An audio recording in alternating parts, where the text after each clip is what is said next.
जय हिंद। आज हम नए भारतीय साक्ष्य अधिनियम 2023 के एक बहुत ही अहम कॉन्सेप्ट को समझने वाले हैं। एक ऐसा कॉन्सेप्ट जो किसी भी केस का रुख पलट सकता है, और वो है स्वीकृति यानी एडमिशन। तो सीधा सवाल पर आते हैं, ये स्वीकृति यानी एडमिशन आखिर है क्या, और नए कानून में इससे इतनी अहमियत क्यों दी गई है? देखिए, ये वो चीज़ है जो किसी भी कानूनी कार्रवाई की पूरी दिशा बदल सकती है और अदालत का काम बहुत ही आसान बना सकती है। आइए इसे परत दर परत समझते हैं। आज हम इन सभी मुद्दों पर बात करेंगे। शुरुआत करेंगे इसकी परिभाषा और अहमियत से, फिर इसके प्रकारों को जानेंगे और सबसे ज़रूरी ये समझेंगे कि कानूनन कौन-कौन स्वीकृति कर सकता है। तो चलिए शुरू करते हैं। चलिए सबसे पहले ये समझते हैं कि जब कानून स्वीकृति शब्द का इस्तेमाल करता है तो इसका असली मतलब क्या है, खासकर नए बीएसए 2023 के आने के बाद। कानूनी भाषा में स्वीकृति एक बयान है। अब ये बयान बोला हुआ भी हो सकता है, लिखा हुआ भी, या फिर इलेक्ट्रॉनिक फॉर्म में, जैसे कोई ईमेल या मैसेज। और ये बयान ऐसा होना चाहिए जो केस के किसी मुख्य तथ्य या उससे जुड़े किसी भी जरूरी तथ्य के बारे में कोई इशारा करता हो। मतलब आसान शब्दों में कोई भी ऐसी बात मान लेना जो केस पर कोई रोशनी डाले, बस वही स्वीकृति है। अच्छा, अब यहाँ एक बहुत ज़रूरी बात पर ध्यान देना होगा।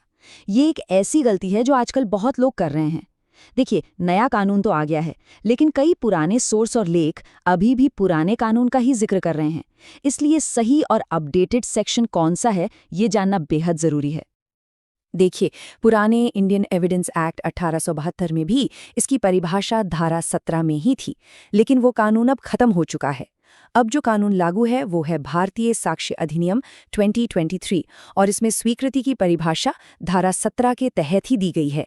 इसे अच्छी तरह नोट कर लें, क्योंकि कोर्ट में सही कानून का हवाला देना ही सबसे ज़रूरी होता है। तो सवाल ये है कि अदालतें स्वीकृति को इतना ज़रूरी क्यों मानती हैं? इसके 3 सीधे सीधे कारण हैं। पहला, जिस बात को किसी ने मान लिया उससे फिर साबित करने की जरूरत खत्म हो जाती है। इससे कोर्ट का कीमती वक्त बचता है।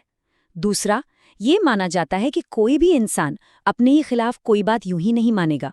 अगर वो मान रहा है तो यकीनन उसमें कोई सच्चाई होगी। और तीसरा, ये अपने आप में ही सच्चाई का एक मजबूत सबूत बन जाता है। सोमनाथ बनाम भारत संघ के केस में भी यही कहा गया था कि स्वीकृति को सबूत मानना एक सामान्य नियम है। ठीक है, परिभाषा तो समझ आ गई। अब चलिए आगे बढ़ते हैं और देखते हैं कि ये स्वीकृतियां आखिर होती कितनी तरह की हैं। मोटे तौर पर इन्हें 2 श्रेणियों में बांटा जा सकता है। पहली है न्यायिक स्वीकृति यानी जुडिशियल एडमिशन। ये एकदम फॉर्मल होती है और अदालत की कार्रवाई के दौरान जज के सामने की जाती है। सबसे जरूरी बात, ये पूरी तरह से बाध्यकारी होती है। एक बार कह दिया तो उससे मुकरना लगभग नामुमकिन है। दूसरी होती है न्यायकेतर स्वीकृति यानी एक्स्ट्रा जुडिशियल एडमिशन। ये अनौपचारिक होती है, मतलब कोर्ट के बाहर आम बातचीत में या किसी दस्तावेज में की गई हो। ये आंशिक रूप से ही बाध्यकारी होती है जब तक कि ये विबंध या एस्टॉपल का रूप ना ले ले। एस्टॉपल का मतलब है कि अगर आपके बयान पर भरोसा करके किसी ने कोई कदम उठा लिया तो आप बाद में अपनी बात से पलट नहीं सकते। अब एक बहुत ही दिलचस्प केस देखते हैं, वंसत सिंह बनाम जानकी सिंह। इस केस से ये बिल्कुल साफ हो जाता है कि कोर्ट के बाहर या किसी दूसरे केस में की गई स्वीकृति की क्या वैल्यू होती है। इस मामले में अदालत ने कहा कि अगर किसी व्यक्ति ने एक केस में किसी याचिका पर दस्तखत करके कुछ मान लिया है, तो उस बयान को दूसरे मामलों में भी उसके खिलाफ सबूत के तौर पर इस्तेमाल किया जा सकता है। हाँ, ये कोई पत्थर की लकीर नहीं है। उस व्यक्ति को मौका दिया जाएगा कि वो समझाए कि उसने वो बात क्यों कही थी, लेकिन ये एक बहुत मजबूत सबूत जरूर बन जाता है। तो देखा आपने कैसे एक केस में कही गई बात दूसरे केस में भी इतनी अहम हो सकती है। ऐसी ही कानूनी बारीकियों को समझना बहुत ज़रूरी है। अगर आप भी नए कानूनों पर ऐसा ही साफ और सीधा विश्लेषण चाहते हैं तो हमारे चैनल को अभी सब्सक्राइब कर लें। चलिए अब अपने अगले अहम सवाल पर बढ़ते हैं। ठीक है, तो अब तक हमने समझा कि स्वीकृति क्या है और कितने प्रकार की है। अब आता है सबसे बड़ा सवाल। कानून की नज़र में हर किसी की कही हुई बात को तो स्वीकृति नहीं मान सकते।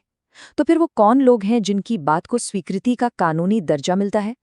भारतीय साक्ष्य अधिनियम इसके लिए 7 खास श्रेणियां बताता है। कानून ने कुल 7 तरह के लोगों को पहचाना है जिनकी कही बात को स्वीकृति माना जा सकता है।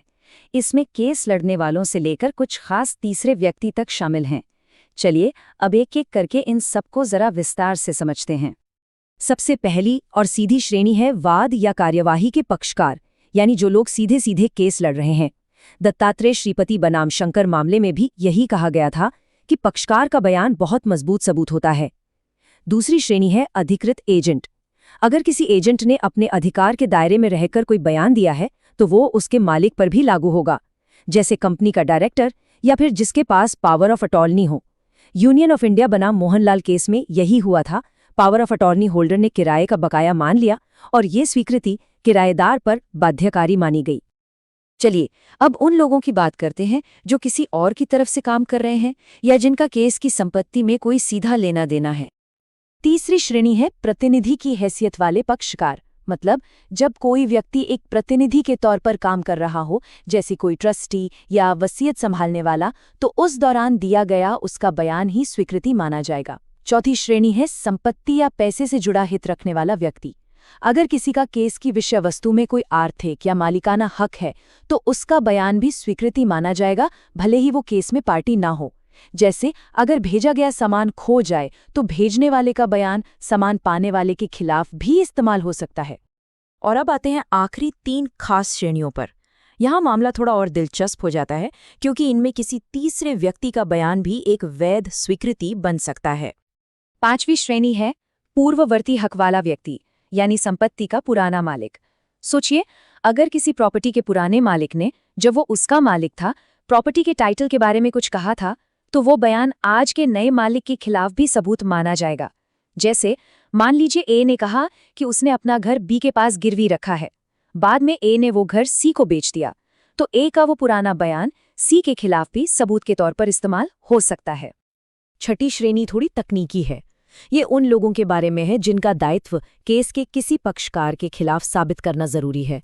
चलिए इसे एक उदाहरण से समझते हैं तो ये बिल्कुल साफ हो जाएगा। मान लीजिए बी की जिम्मेदारी है सी से किराया वसूलना। मकान मालिक ए बी पर केस करता है कि उसने किराया नहीं वसूला। बी कहता है कि सी पर तो कोई किराया बकाया ही नहीं था। अब यहाँ पर सी का ये बयान कि हाँ मुझ पर किराया बाकी है, बी के खिलाफ एक स्वीकृति माना जाएगा। और 7वीं यानी आखिरी श्रेणी सबसे आसान और मजेदार है। ये उस व्यक्ति के बारे में है जिसका जिक्र किसी पक्षकार ने खुद जानकारी के लिए किया हो। इसका सबसे क्लासिक उदाहरण है, सवाल ये है कि क्या ए ने बी को जो घोड़ा बेचा वो ठीक था? ए खुद बी से कहता है जाकर सी से पूछ लो, वो इस बारे में सब कुछ जानता है। अब सी घोड़े के बारे में जो भी कहेगा वो ए के खिलाफ एक स्वीकृति मानी जाएगी। सीधी सी बात है। तो चलिए आज हमने जो कुछ भी सीखा उसकी मुख्य बातों को एक बार जल्दी से दोहरा लेते हैं ताकि सब कुछ अच्छी तरह याद रहे। आज हमने सीखा कि स्वीकृति एक ऐसा बयान है जो किसी तथ्य की ओर इशारा करता है और इसकी परिभाषा अब BSA 2023 की धारा 17 में है। ये 2 तरह की होती है, न्यायिक जो अदालत में होती है और पूरी तरह बाध्यकारी है, और न्यायिकेतर जो बाहर होती है और आंशिक रूप से बाध्यकारी है। हमने उन 7 खास श्रेणियों के लोगों के बारे में भी जाना जो कानूनी तौर पर स्वीकृति दे सकते हैं। और सबसे जरूरी बात ये समझना कि स्वीकृतियां मुकदमों को आसान बनाती हैं और सबूत का एक बहुत ही शक्तिशाली रूप हैं। और अब जाते जाते एक सवाल छोड़कर जा रहा हूं। अगर कोई स्वीकृति निर्णायक सबूत नहीं होती तो एक ऐसे जटिल दीवानी मुकदमे में जहां दूसरे सबूत उस स्वीकृति से मेल नहीं खाते, एक अदालत को उसका वजन कैसे तौलना चाहिए? इस पर जरूर सोचिएगा।